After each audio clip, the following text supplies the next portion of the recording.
Deus me livre de falar de economia, bora.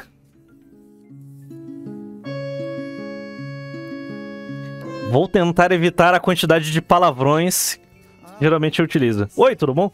Que surpresa você por aqui. Não te vi chegando. Deixa eu colocar essas coisas aqui pro lado. Você aceitaria uma xícarazinha de café? Não. Acabei de preparar. Tá mó tarde. Quentinho. Eu vou pegar aqui e eu vou deixar aqui do lado pra você, tá bom? Pode ficar à vontade, senta aí. Mas que bom. Olha, Eu tava justo. sério, o teatrinho me dá cringe. Eu não consigo. Tem um canal, Chris Tuckerman, eu acho que é esse daí. É um gringo, ele faz análise de filme. Ele começa sempre com um teatrinho. Eu dou uma crinjada brutal, tá ligado? Eu sempre pulo o teatrinho, porque eu não consigo, cara. Eu simplesmente não consigo assistir, não consigo. Justamente precisando que você viesse pra responder uma pergunta pra mim, me diz. Aliás, temos o mesmo gabinete. O Corsair Airflow 4000, só que o dele é preto, o meu é branco. O meu é branco só porque tava mais barato. Por acaso você gosta de pagar caro em produtos ruins? Não é que eu gosto. Não é que eu gosto. Eu amo. O amor venceu. Eu sou a maior pagadora de impostos do mundo. Eu amo pagar imposto. Eu amo ser taxada. Eu vou bater o recorde mundial em pagar imposto. 2050 impostos diferentes pra eu pagar. 2050 produtos taxados. Eu pago imposto pra os cara. Eu sou uma pagadora de impostos. Homens, eu estou pedindo a vocês, venham taxar meus produtos. Venham taxar meus produtos que eu deixo. É irônico, né? Tipo, meu gabinete é branco. Notebook merda, assim. Fone de ouvido claramente super faturado. E essas carroças que a gente chama no Brasil de carro popular. Você gosta de destinar bilhões do nosso dinheiro de pagador de impostos pra sustentar privilégio de executivo? Adoro, eu gosto. Tanto de defender política fracassada que você planeja pela 80ª vez. Calma, amigo, você vai infartar os nacionalistas do Twitter. Se eles verem esse vídeo, eles vão fazer threads e mais threads, chamando de burro, de entreguista. Garantir proteção e subsídios para um setor que já é protegido há mais de 70 Gaúcho, né? Óbvio que é. 70 anos. E ainda assim perdeu produtividade? Se você respondeu sim para todas essas perguntas, você vai amar o setor automobilístico brasileiro.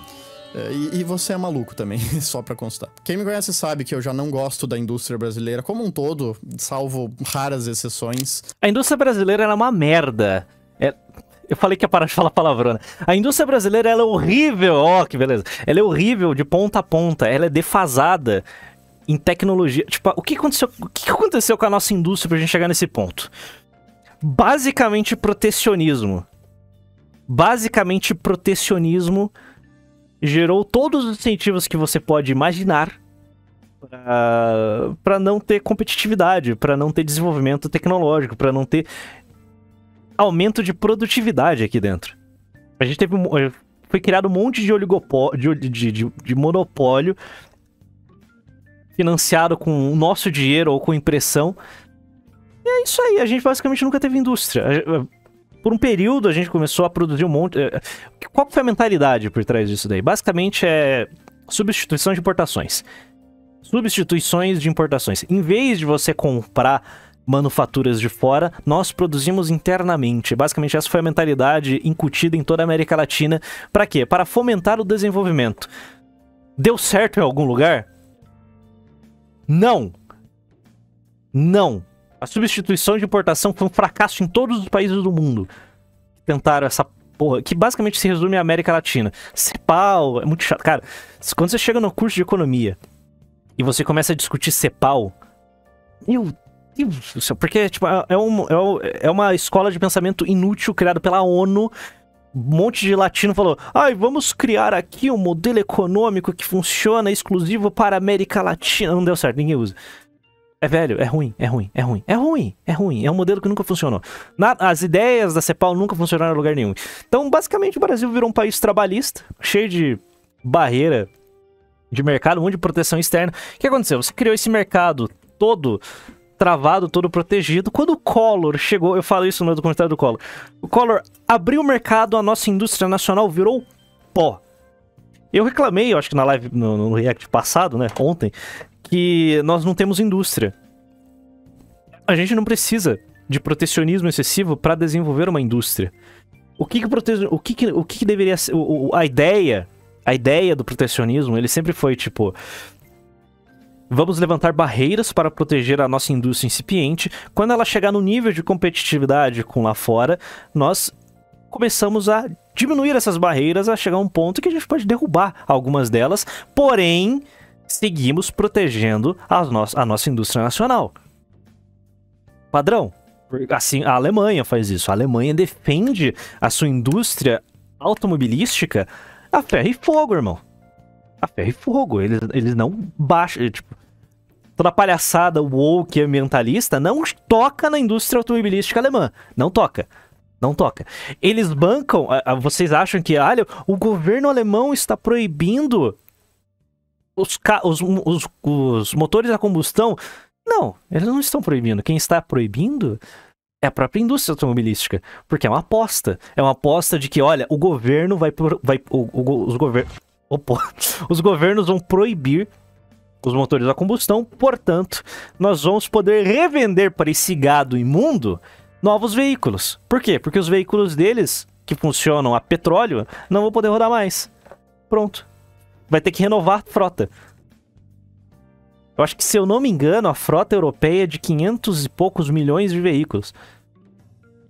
Olha a oportunidade de fazer money. Money. O problema é que o público não comprou a ideia de carros elétricos, porque as baterias têm uma vida útil muito menor do que motores a combustão, mas não um pouquinho menor, é muito menor. Muito menor. E as baterias, em 2 anos, elas já estão, sei lá, quase na metade da sua vida útil. E trocar as baterias é quase tão é mais barato você vender o carro e comprar e comprar um novo do que trocar as baterias. É 2 anos, irmão. Enquanto um veículo, dada a sua manutenção, você pode ficar décadas com ele. É um pouco difícil com os carros modernos, mas vamos trabalhar com isso daqui. Os veículos elétricos não, a mecânica deles é complexa. São menos peças móveis, mas a mecânica é muito complexa. Então, carro elétrico é ruim. Outra, autonomia é difícil. Por exemplo, Rio Grande do Sul. Vamos ver o Rio Grande do Sul.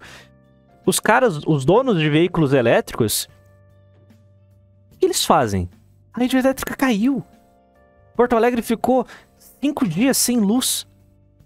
Canoas, blá, saca? Sem luz. E aí faz o quê? A gasolina você vai lá e coloca no seu tanque. Carro elétrico, você tem que achar uma bateria que vai comportar esse negócio. Demora, as pessoas não têm estrutura para recarregar os seus carros em casa, porque não é só a piada de que, olha só, a tomadinha da sua casa dá conta. Não dá. A tomadinha da sua casa não dá conta. O que acontece? Você tem que ir num posto elétrico para recarregar o seu carro. Tem uma rua de bares aqui em Curitiba que basicamente é minha segunda casa lá. E lá tem um posto da Copel, que é a empresa de energia aqui do Paraná. Tem fila 2 horas da manhã pra recarregar o carro.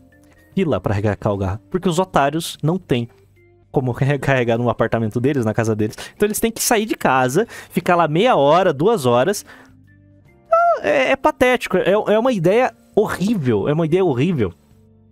Moto elétrica é pior ainda. Então, basicamente, sinceramente, o futuro é híbrido. No fim do dia, a Fórmula 1 estava certa. O futuro é híbrido, porque é o melhor de 2 mundos. Você consegue ter um custo, você consegue economizar muito combustível. É um veículo extremamente... Porra, perdi a palavra. Extremamente eficiente, saca? Ele consome muito menos combustível que o motor convencional. E o motor elétrico ajuda muito, saca? Você consegue ter, sei lá, 80 km de autonomia só com a bateria. E ela se recarrega sozinho, parando o carro, voltando só. Então, o futuro é o híbrido. Real, o futuro é o híbrido. Aí, se você chegar no ponto em que a gente consiga desenvolver um combustível que não emita CO2, aí é o cenário perfeito. Porque daí a gente vai usar um motor híbrido e combustível, o e-fuel, que não emite CO2. E matamos de vez a ideia do carro elétrico. Até que tenhamos uma bateria sólida. E que não acabe com sua vida útil em 2 anos. A Porsche estava desenvolvendo. Eu não sei que passo tá esse negócio, mas segue bem. Mas essa semana eu literalmente virei de ponta cabeça na cadeira. quando eu descobri o quanto que você paga pra comprar um carro lá fora. O fato de você gastar mais de 100 mil reais pra comprar um Onix Plus já é revoltante o suficiente, mas se torna humilhante a partir do momento que você diz... Cara, o Onix Plus é nada mais nada menos que um Corsa Sedã. Vai lá. Você pagaria... Jovem, você tem 100 conto pra gastar num Corsa Sedã? Eu não compro carro por uma razão. Primeiro, eu sou pobre. Segundo, eu não tenho onde guardar esse veículo. Terceiro... Com os 100 conto que eu gastaria no Onix Plus, eu compro uma Harley Davidson. Aquelas Touring, aquelas Harley gigante. Eu posso comprar aquilo lá com 100 conto. E outra, se é pra não comer ninguém com o Onix Plus, eu compro um Ford Ka usado 2006. Porque o cara que anda de Onix Plus, ele não tá, tipo, nossa, as menininhas não tá gozando Guaraná com o Onix Plus. Não tá. Não tá. O suficiente, mas se torna humilhante a partir do momento que você descobre que por 10 mil reais a menos, você compra uma BMW 330i. Eu odeio esse país. Lá no Reino Unido. 90 mil reais. Uma BMW 2020. Olha o tamanho dessa lista aqui de opcionais. Tu não encontra um terço disso num Onix Plus. Que tá um Audi A4 2020, então. Para, porra. Ou um Hyundai Sonata Para. 2021. Ou até se você estivesse sentindo pimpão, que tal um Porsche Boxster 2014? Ai, André, você tá comparando o preço de um carro novo com um carro usado. Não tem problema, aqui está um belo exemplar de um Nissan 350Z Nismo por 550 mil ienes no Japão, ou aproximadamente 18 mil reais. O jovem japonês tá brincando de Tokyo Drift nas montanhas, enquanto o brasileiro tá, tipo, dando o grau de CG, porque é o máximo que a gente consegue. O nosso poder de compra horrível. Com essa grana, você compra aqui no Brasil um Maré. O que é, pô? Maré é um... né? Maré já dá pra fazer um estrago. 2001. A comparação fica ainda mais esdrúxula quando você percebe que eles não ganham em real lá. Eles ganham na moeda local. Então é quase como dizer que seria equivalente a 15 mil reais para eles comprarem um Porsche lá. Só que nem se você quiser você consegue importar o Nissanzinho ou qualquer outro carro. Tem uma portaria que literalmente proíbe que você importe qualquer carro de fora, a não ser que ele tenha mais de 30 anos.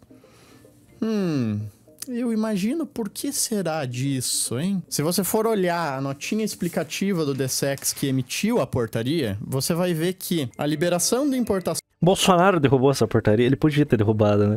Cara, 42. Poderá constituir-se em perigoso precedente a uma enxurrada de novos pedidos. Distorções como estas refletir-se-ão no mercado interno do país, que possivelmente ficará repleto de bens de consumo usados de todas as espécies. Imagine o horror. O tártaro, uma enxurrada de veículos baratos das mais diversas marcas, mais opções para o consumidor brasileiro, mais competição na indústria automobilística. Claramente uma visão do inferno. Cara, se foi no governo Bolsonaro que aquela lei lá de... Não foi... Não aconteceu. O fim das autoescolas não rolou ainda. Tá em tramitação. Mas se o Mito tivesse derrubado essa portaria... Só que tem... Olha... Provavelmente ele vai cobrir isso daqui em seguida. Mas se você derruba essa portaria... há o risco de você gerar desempregos em massa numa indústria que está falida. Né? Só que mesmo assim a Ford foi embora. Com todas as nossas barreiras e blá blá blá, a Ford foi embora. Então, realmente, tipo, eu sou pró-indústria, eu sou defensor da industrialização, mas, sinceramente, cara, a indústria automobilística, ela tem que... ela vive de subsídio. Faz facão e foda-se. Como consequência, as empresas brasileiras Tem que derrubar, irmão. Eu quero andar de carro barato. Eu quero dar cavalo de pau em 350Z, irmão. Só isso que eu quero. Pertencentes a variados segmentos. É, carro novo tem manivela. Obrigado, indústria nacional. Nossa, tamo junto. Terão Carroça... Nossa, mano. enfrentar uma concorrência para a qual a maioria delas não se encontra preparada em função dos... Vou contar uma pirrada. Nós não temos uma Gurgel. A Gurgel não teve a menor chance. Mas a gente não tem nenhuma empresa automobilística nacional. Toda a indústria que está no Brasil é estrangeira. Ah, emprega muita gente. Beleza.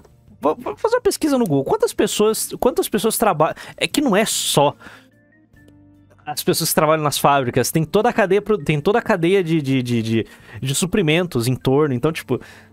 É muita gente que trabalha nisso. Então, não é uma decisão tão simples. Pro consumidor é ótimo. Mas... Eu não sei. Se eu fosse presidente, eu não sei se eu teria coragem de derrubar essa... É um pesadelo. Você destruiria a indústria. Destruiria a indústria e sua cadeia de suprimentos. Eu não sei. Eu não sei o que faria, sinceramente. Baixos preços que os bens de consumo usados alcançam em países mais desenvolvidos. Destruir a indústria, destruir o comércio, destruir o varejo, destruir. Estamos obviamente que a indústria é o setor-chave. Pô, já sei. Eu acho que a solução seria...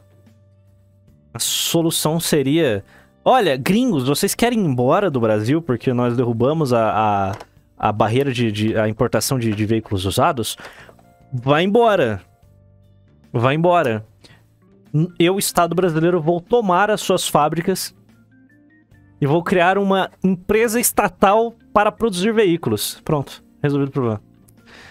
Brasileiro pode comprar o carro usado, mas vão abrir uma empresa aqui. Depois, obviamente, vão vender esse negócio. Parceria público-privada, tá ligado? Pronto, é isso aí. Vou meter a China. Ah, a Volkswagen! A Volkswagen quer ir embora porque derrubamos a barreira de importação? Beleza, vou estatizar tudo. Beleza, Volkswagen, obrigado. Dá tudo isso aqui, os funcionários seguem trabalhando, agora todo mundo é funcionário público por um período de 10 anos e vamos transicionar isso para uma indústria nacional nova, zerado. Pronto. Resolvido o problema. Nossa.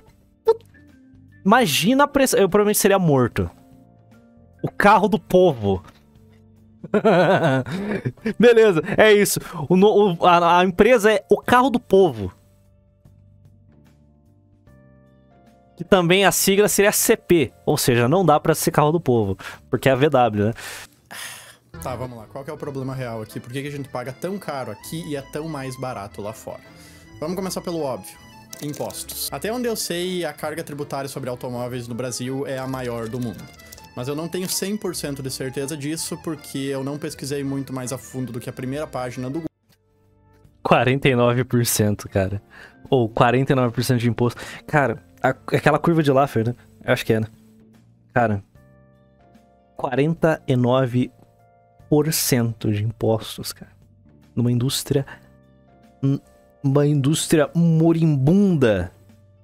Google não é tão fácil de encontrar e o vídeo já tá uma tripa. Dito isso, vamos pegar um carro que é vendido tanto aqui quanto nos Estados Unidos, o Nissan Sentra, e comparar. Se eu tiro todos os impostos dele aqui no Brasil, eu chego ao preço que ele é vendido lá nos Estados Unidos, depois de converter, incluso de impostos. Não só isso, mas muitas vezes, além de ser mais barato, o mesmo modelo lá fora é vendido com tecnologia superior e mais completo. Não, é praticamente todos os veículos que são vendidos lá fora e tem uma versão aqui no Brasil, a versão brasileira é uma carroça e lá fora não. O exemplo básico, um exemplo besta, provavelmente pode ser até fake news, mas na Alemanha, os carros na Alemanha eles usam rebites. Aqui no Brasil a gente ainda usa parafuso. Então existe uma diferença, Volkswagen, mesmo depois de descontar os impostos, que fazem com que um carro saia mais caro de fábrica aqui do que sai lá. E essa diferença, como vocês puderam ver, é ainda mais absurda no mercado de usados. Tá, ok? Então, como é que essa diferença se manifesta na vida real? Primeiramente, margens de lucro mais altas. É estimado que no Brasil a montadora lucre cerca de 10% por carro, enquanto que lá fora é no máximo a metade disso. E nos Estados Unidos... Aí, se você falar, ô indústria automotiva é o seguinte, ó, eu vou derrubar essa portaria que impede o brasileiro de ter acesso ao Nissan Skyline. Ah não! Os empregos vão acabar. Então abaixa sua margem de lucro e segue operando aqui no mercado nacional. Indústria nacional. Indústria automotiva nacional. Eu vou acabar com seus impostos. Ah não, ainda assim tá ruim. Então eu vou estatizar.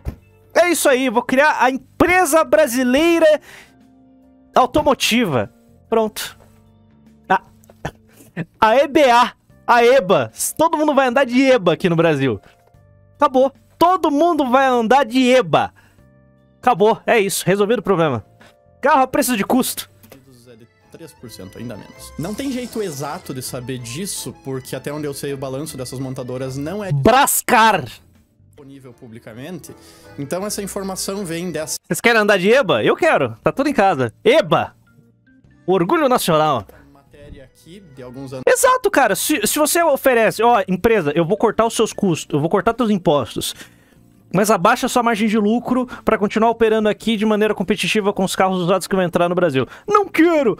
Porra, eu vou manter ainda vou manter os seus subsídios. Ainda assim tá difícil. Vou estatizar. Pronto. A Brasa Automotiva S.A. vai virar... Cara, ó, sem meme, sem sacanagem, se a gente estatizar a Renault Brasil, a Volkswagen Brasil, acabou. Só tem essas duas. A Chevrolet ainda tá no Brasil? Alguém sabe disso? Alguém sabe se a Chevrolet ainda tá no Brasil? Eu não sei. A GM já foi embora, né? É isso. Anos atrás, e desse senhor aqui que já trabalhou no ramo. Segundamente, a Fiat tá aqui. Pronto, parceiro. É isso aí. Nossas fábricas montadoras... Não, a Ford já foi embora, já. A Ford tá na Argentina. São terrivelmente ineficientes. São uma multiplicação... Mas daí não é necessariamente a culpa só da montadora. Aí é culpa do brasileiro, que a nossa produtividade é horrível. Horrível, horrível. Cidade de fábricas pequenas, feitas para atender somente a demanda interna, não tem nenhuma competitividade para exportar, e em grande parte do tempo elas operam com mais de 50% de ociosidade durante. Porque é o seguinte, existe a questão do carro usado. Ah, pô, eu quero comprar meu Skyline porque eu sou o Braia. Hoje eu vou abrir o Mercado Livre e vou comprar um Skyline. Cadê aqui? Pô, perdi o negócio. Daqui, ó. Papai, eu sinto tanta falta do papai no menor de O cara, ele pode acordar e comprar um Skyline pra ser o Brian. Mas, tipo, tem custo de o custo de manutenção pra esse veículo é caríssimo. Porque qualquer coisa que estrague, a gente não tem produção interna dessas peças. E provavelmente nunca vai ter. Se você comprar um carro de uma marca aleatória, se comprar um Volvo esquisito que tá sendo vendido baratinho na Bulgária, vai chegar aqui, se esse carro estragar, você vai fazer o que com essa...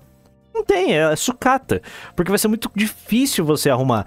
Então, ainda assim, se a indústria nacional diminuir sua margem de lucro, melhorar a sua produtividade e cortar os impostos, ainda assim ela pode ser competitiva com os veículos usados.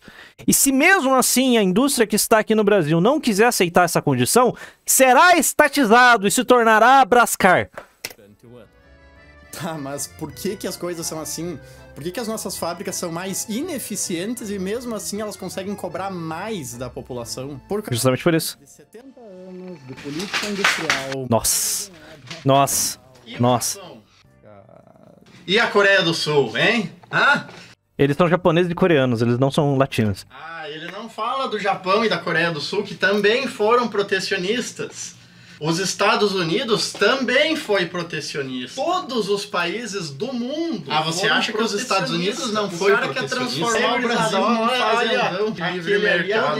Ele acha... Nossa, vazou todos os nacionalistas do Twitter. Retira o que disse a respeito do teatrinho, é bom. O cara é bom, o cara é bom. Vou até me inscrever aqui. Mas tu acha mesmo que típico liberal? Nacionalista detected. Tá, Aqui eu tenho um artigo sobre política industrial no Japão e aqui um sobre política industrial na Coreia. No Japão, a política industrial durou, puxando pra cima, uns 20 anos, enquanto que na Coreia ela durou 6 anos. Ó, vou mandar real. O Japão não é um exemplo de nada mais. Rapaziada, o Japão não é mais exemplo de nada desde a crise. Sério, o Japão não é exemplo de nada. Não copia o que o Japão faz. Não dá. O Japão tá morrendo. O Japão tá morrendo há 40 anos. Em ambos os países, a taxa de proteção efetiva da indústria não chegou perto daquilo que ela é no Brasil. Muito menor lá. Also, em ambos os países, as indústrias protegidas tinham amplo acesso à importação de bens intermediários necessários na produção. Coisa que não aconteceu aqui no Brasil por causa da palhaçada da substituição de importações. De regras de conteúdo local. Tudo. Absolutamente tudo tinha que ser produzido aqui. Also. E, incrível. E a gente, o que aconteceu com a gente? Nada. Os chineses, eles aprenderam essa lição de traz o gringo, deixa ele produzir aqui, mas com as nossas regras, a gente copia a tecnologia e BYD. É isso. Nesses países, muitas indústrias que não eram contempladas pelas políticas de proteção também se desenvolveram, o que talvez indique que não há um real nexo causal entre essas políticas industriais e o desenvolvimento do país. Tá parecendo grego tudo isso aqui que eu tô falando? Não. Ótimo. É assim que você entende que 99% das pessoas que vêm defender indústria nacional e protecionismo com esses argumentos merda não entendem porra nenhuma do que estão falando. Uau! Quem diria? No shit. Ó, o Metalnomics, ele é um economista melhor do que eu, porque ele é muito mais técnico, eu sou extremamente preguiçoso e eu sempre fui desleixado. Ele devia fazer vídeo refutando na Chinalista, cara. Se ele fizesse vídeos e mais vídeos refutando o Comune na Chinalista, o canal dele tava estourado já, mas tipo, muito estourado. A política industrial da Coreia e do Japão não tem nada a ver com a nossa. Resumo da ópera, eles foram muito menos protecionistas e por muito menos tempo do que a gente. É que nem o Marcos Lisboa falou. Agora, quer fazer política de proteção? Metas só para setores exportadores, metas de desempenho e prazo para acabar. E avaliação de resultado. Não dá para ter uma indústria que há 70 anos precisa de proteção do governo. Né? Deu errado, gente. Cara, o Marcos Lisboa, ele fez parte do Ministério da Fazenda do primeiro governo Lula. Aquela economista, aquela vagabunda fumante que dá aula na USP, eu esqueci o nome dela. Vocês provavelmente já viram um vídeo dela. Eu esqueci o nome dela. Vocês sabem do que eu tô falando. Ela fazia artigos quase que diariamente ofendendo o Marcos Lisboa. Agora que isso tá fora do caminho... Eu estou me controlando... Você não tá vendo que eu tô me controlando aqui? O quão difícil é não falar 15... Um palavrão a cada fim de frase? É provavelmente inveja, porque ela não foi chamada pra fazer parte do governo Lula, né? E ela fez campanha pro painho. Eu esqueci o nome dela. Eu esqueci... Aquela professora fumante, vocês não lembram o nome dela também? Eu esqueci. A estratégia de proteção da indústria nacional automobilística... Ela virou trend no TikTok. Não é Marilyn Chauí, é outra, economista. Chauí não serve pra nada. Ela ela irritou no TikTok, porque ela é comunista, ela falava verdades. Irrelevante, economista irrelevante. Ela esteve contra o Plano Real. Todos os economistas deste país e políticos que estiveram contra o Plano Real, eles deveriam ser expurgados da vida pública brasileira naquela época. Tô em duas coisas: ineficiência de escala e falta de competição. Como assim? Simples. Para uma marca poder vender aqui no Brasil, ela precisa ter a sua estrutura produtiva aqui no Brasil. Essa é a essência do protecionismo. Você traz a estrutura produtiva para cá e gera empregos aqui e agrega valor no país, ao invés de... Sabe, ficou até... Eu falei pra vocês que a parte 3 era a melhor de todas. Gerar emprego... Obrigado, tamo junto. ...lá fora e de mandar dinheiro para fora. Uma ideia muito bem intencionada, mas de boas intenções o inferno tá cheio. Um dos programas que a gente teve para incentivar isso foi o Inovar Auto, que punia com 30% de IPI a mais empresas que importassem veículos ou que realizassem muitas das etapas de fabricação fora do país. Genial. Genial, tá? Genial. O governo brasileiro, ele é composto por imbecis de ponta a ponta. De ponta a ponta. É isso, cara. O governo brasileiro é composto... Esse é o tipo de pessoa que compõe o governo brasileiro. Não dá, cara. Por que você acha que esse país não vai pra frente? O problema do Brasil não é necessariamente o povo, porque o povo é irrelevante. É real, o povo é irrelevante. O nosso problema é a nossa elite, a nossa aristocracia patética. A nossa aristocracia é isso. Essas são as decisões da nossa aristocracia. O resultado foi que para você ter um carro com preço minimamente viável, você tinha que produzir no Brasil e comprar peças produzidas. Manual da economia. Muito bom. Mesmo que isso fosse mais caro. Pelas metas, o programa foi um sucesso. O setor privado bateu todas elas.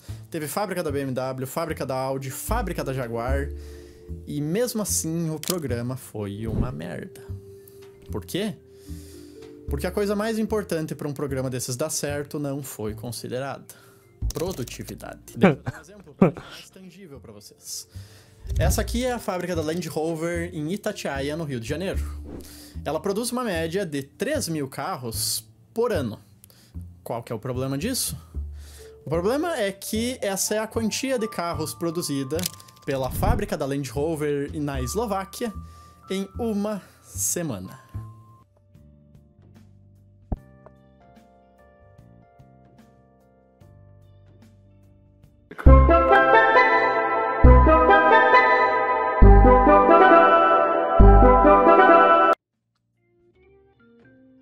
Cadê o nacionalista pra falar que isso é incrível? Cadê o nacionalista pra defender? Do mesmo jeito, essa aqui é a fábrica da BMW em Munique e essa aqui é a fábrica da BMW no Brasil. Qual que é o meu ponto? Produzir, você consegue produzir qualquer coisa aqui no Brasil ou em qualquer lugar. O problema é fazer isso de forma eficiente e barata. Dá pra literalmente montar uma fábrica para produzir 200 carros por ano aqui e ela vai ser terrivelmente ineficiente e cara. Não é à toa que essas fábricas frequentemente dão férias coletivas e que elas operam com 80% de ociosidade. Uma fábrica dessas no... Cara, meu pai trabalhou a vida inteira em indústria, cara. A indústria automotiva, ela é ridícula. Ela é ridícula. Tipo, os salários são muito altos. Todos os benefícios são muito bons. E os funcionários simplesmente toda hora param de trabalhar. Porque, saca? Não dá. Nunca vai produzir para exportar.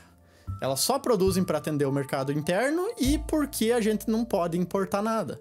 Elas existirem é um atentado contra o bom senso econômico. Se abrir o mercado para importação, em 2 semanas elas quebram. O que nos leva ao segundo ponto horroroso do protecionismo, que é a falta de competição. Certa vez a Forbes fez uma matéria praticamente... Nossa, esse artigo. Em 2013, aqui no Brasil, de 89.500 dólares.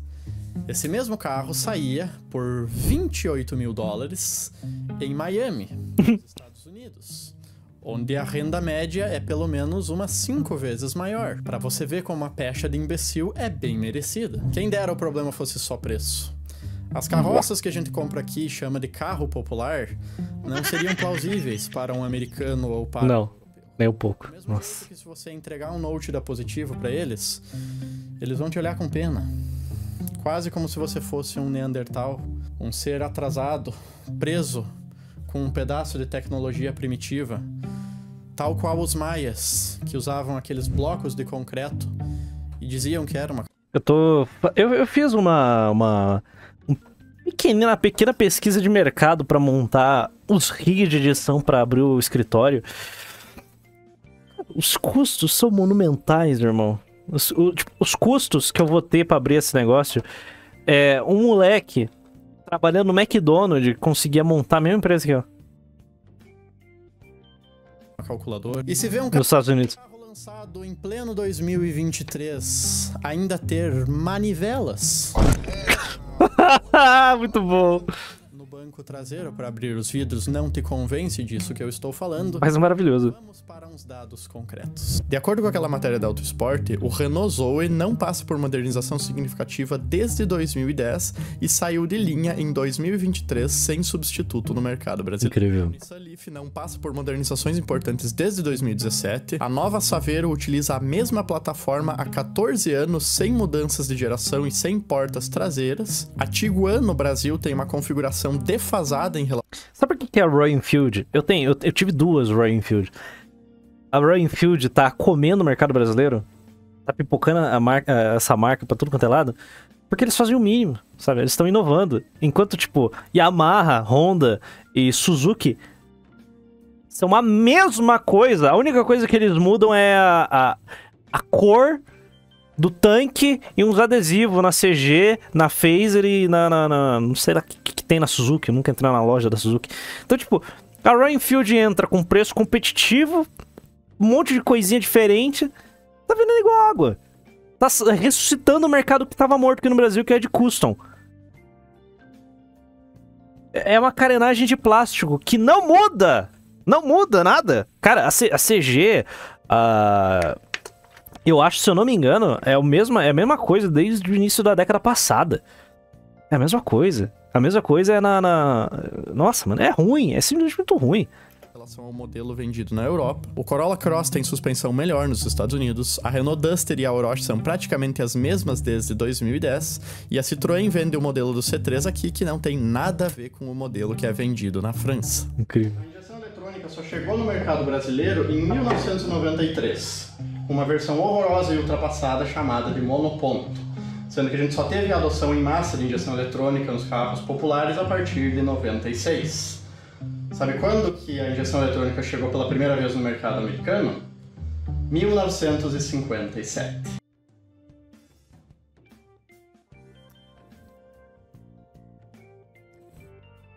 Literalmente 40 anos de atraso. Ar-condicionado chegou aos carros no mundo em 1939.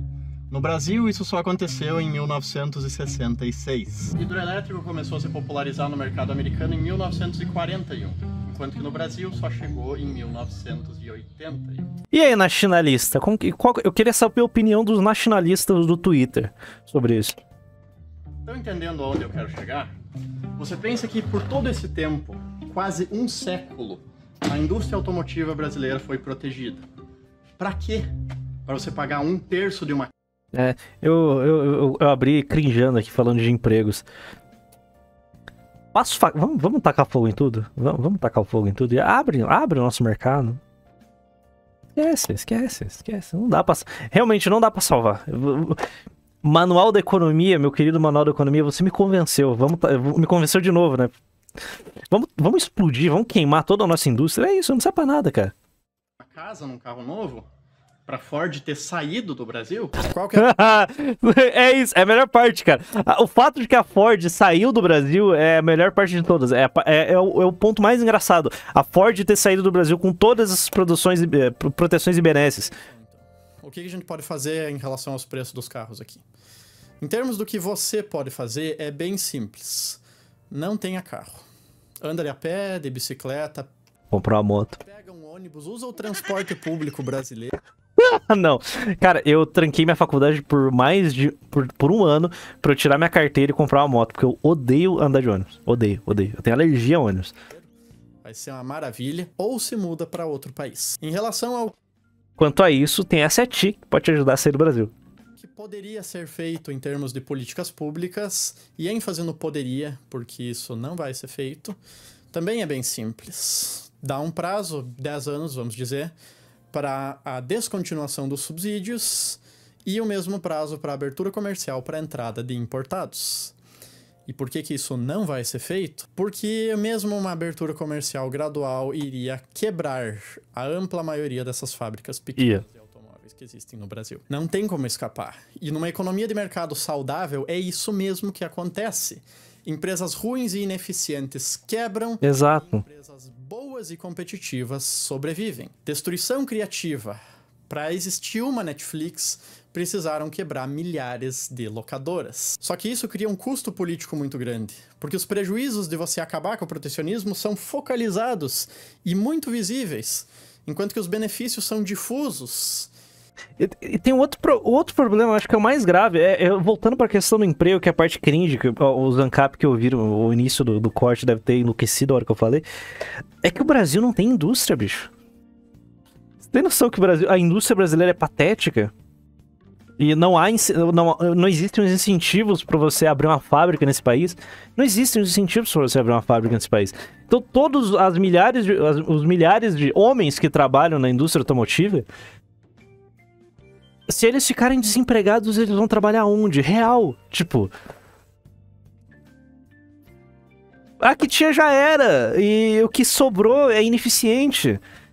A gente tem a WEG. A única indústria eficiente do país é a WEG. Só. E o resto. Então esses caras não tem pra onde trabalhar. Não tem pra onde ir.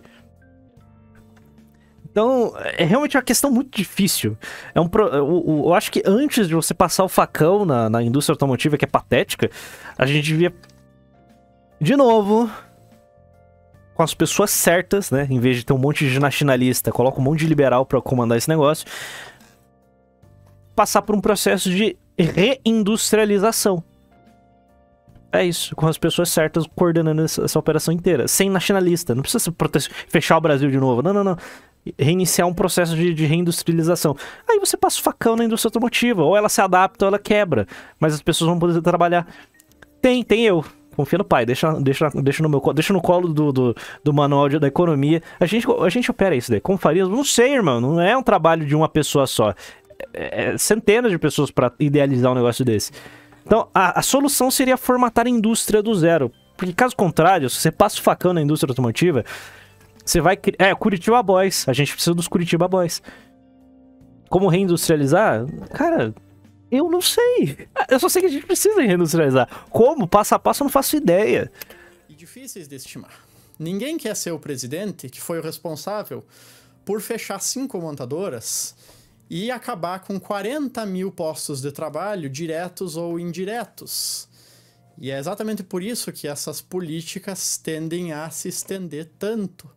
E o pessoal que trabalha na indústria ganha bem. Então, se você coloca 40 mil, gera 40 mil desempregados, são 40 mil famílias que vão deixar de consumir como elas consomem hoje. E nós já estamos em recessão. Tipo...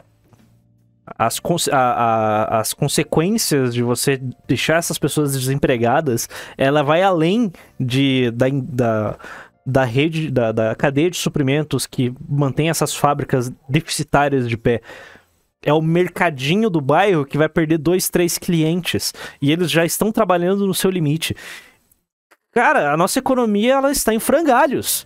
Não tem saída fácil. A saída fácil seria um processo duro de reindustrialização.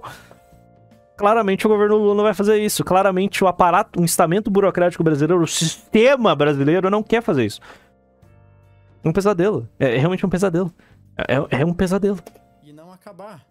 Independente do governo que tiver lá. Na verdade, elas só tendem a se ampliar, mesmo com um histórico horroroso e sem nenhuma comprovação da sua efetividade. Como vocês podem ver pelos planos do governo atual. Só que antes de terminar, é bom eu destacar uma coisa. Subsídio é gasto. Renúncia fiscal é gasto. Crédito subsidiado é gasto. Para cada R$1 que sai do nosso dinheiro para ir para a montadora, para ir para a Zona Franca de Manaus, para ir para o agro, para ir... Eu odeio a Zona Franca de Manaus. Porque ela não é só, tipo, corte de imposto. Não. É subsídio mesmo. É nosso dinheiro entrando lá. É R$1 a menos que o governo tem para investir em educação, em saúde, em segurança, em infraestrutura. Todo esse dinheiro é como se fosse um investimento do povo brasileiro em um projeto que tem que eventualmente se sustentar por conta própria e gerar benefícios para toda a população, não só para quem está empregado no setor. E gerar benefícios não é criar 1.500 empregos em Camaçari. Cara, de onde esse cara é, velho? Ele não é do Rio Grande do Sul. Eu já tô quase chutando Curitiba, já. Eu tô quase falando que ele é de Curitiba. E na Bahia. Nem 450 empregos em Itatiaia, Eu acho que ele é de Curitiba. em São Paulo. Do Paraná ele é. Mas eu chutei gaúcho no começo, mas não é. Nunca. Ah, mas gera emprego. E daí, Ele fala igual o Rafael Lima. Ele fala igual o Rafael Lima. literalmente, todo o setor gera emprego, caralho. Calma, amigo, você tá estragando meu react. Vou ter que cortar os teus palavrão. Eu tô me controlando aqui pra não falar 2.050 palavrões e o cara mandando palavrão. Todo o setor gera emprego. Tem que monetizar esse canal, cacete. Por que o teu setor é tão mais importante do que o meu? Se em 70 anos essas porra dessas Nossa, tá foda. não conseguiram, com esse tanto de subsídio, produzir um carro que fosse mais barato, mais completo do que algo que eu encomendo do outro lado do mundo, coloco num navio e viaja 4.000 quilômetros para chegar aqui, é capaz Salve, Rivas. e trabalho muito, mas muito mal empregado. E eu talvez estou sendo muito rígido com as montadoras aqui, mas é porque elas não são santas, não. Todas elas defenderam essas políticas fracassadas de subsídio que nos levaram até aqui. Mas, obviamente, Não só defendem, elas fazem lobby, elas colocam dinheiro em político vagabundo pra manter isso. a culpa principal é do governo. E, principalmente, dos mentores intelectuais. Essa velha vagabunda aqui, é Maria Conceição, isso? Mano, nossa, meu Deus, o ódio que eu sinto por essa velha. O ódio que eu sinto por essa velha. Intelectuais que embasaram a adoção dessas políticas. Aquele povo da escola de economia da Unicamp que acha que o Brasil e qualquer outros países em desenvolvimento podem tomar um atalho para A GP do Sarney. o desenvolvimento, ao invés de Obrigado, Unicamp. Cara, ó, pra você resolver o problema do Brasil, primeiro você fecha a Unicamp, depois você fecha a USP. Já começou muito bem, já. Metade do problema já acabou. arrumar a casa e fazer o trabalho E cancela os diplomas de todo mundo. difícil. O Marcos Lisboa tá falando a mesma coisa faz uns 20 anos. E entra governo e sai governo, ele nunca foi ouvido. Cá estamos nós, rumo mais uma vez a uma política setorial de subsídios para a indústria. Mas quem sou eu para tentar adivinhar como é que o futuro vai ser? E vai saber. Quem sabe, dessa vez, talvez, as coisas sejam diferentes. Nada nunca acontece. Esse é o ponto. Nada nunca acontece. Muito obrigado por terem assistido até aqui. E eu vejo vocês na próxima. Excelente. Cara, muito bom, mano. Muito bom. Porque eu vejo o canal assim, eu tenho um receio de ser tipo um clone preguiçoso do Elementar. Porque todo mundo copia o formato do Elementar. Não. Ele fez algo diferente. É muito bom. O canal dele é muito bom. Recomendo fortemente.